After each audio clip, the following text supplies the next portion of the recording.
വരാഹാവതാര കഥയിൽ നിന്ന് ഹിരണ്യകശ്യപിനെ വരാഹൻ വധിച്ചിരുന്നു. എന്നാൽ ഇരട്ട സഹോദരനായ ഹിരണ്യകശ്യപു ബ്രഹ്മാവിനോട് വർഷങ്ങളോളം ധ്യാനിക്കുകയും പ്രാർത്ഥിക്കുകയും ചെയ്തു. ഭഗവാൻ വിഷ്ണുവിനെ പരാജയപ്പെടുത്താൻ വരം ലഭിക്കണമെന്ന് ആവശ്യപ്പെട്ടു. ഭൂമിയിലോ ആകാശത്തിലോ വെള്ളത്തിലോ ഒരു മനുഷ്യനോ മൃഗമോ തന്നെ ഒരിക്കലും കൊല്ലാൻ പാടില്ലാത്ത വരമാണ് ഹിരണ്യകശ്യപു ആവശ്യപ്പെട്ടത്. പകലോ രാത്രിയോ ആയുധം കൊണ്ടോ അല്ല.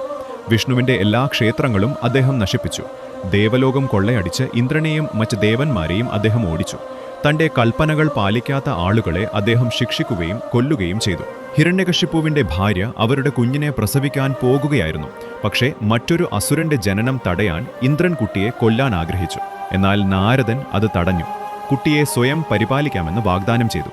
നാരദൻ കുട്ടിയെ വിഷ്ണുവിന്റെ നിരവധി കഥകൾ കേൾപ്പിച്ചു. അവന് പ്രഹ്ലാദൻ എന്ന് പേരിട്ടു. പ്രഹ്ലാദൻ വളർന്നു വിഷ്ണുവിന്റെ ഏറ്റവും വലിയ ഭക്തന്മാരിൽ ഒരാളായി. തന്റെ മകൻ ഭഗവാൻ വിഷ്ണുവിന്റെ അനുയായിയാണ് എന്ന് ഹിരണ്യകശിപ്പുവിന് അറിയില്ലായിരുന്നു.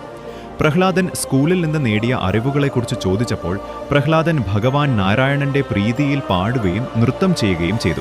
ഹിരണ്യകശ്യപ് സ്വന്തം മകന്റെ വിധി നശിപ്പിക്കാൻ എല്ലാ വഴികളും ശ്രമിച്ചു. അവനെ കൊല്ലാൻ പോലും ശ്രമിച്ചു. കോപത്താൽ ഹിരണ്യകശിപ്പു ഒരു സ്തംഭം തകർത്തു.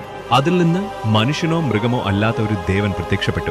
നരൻ ഒരു മനുഷ്യനും സിംഹ ഒരു സിംഹവും.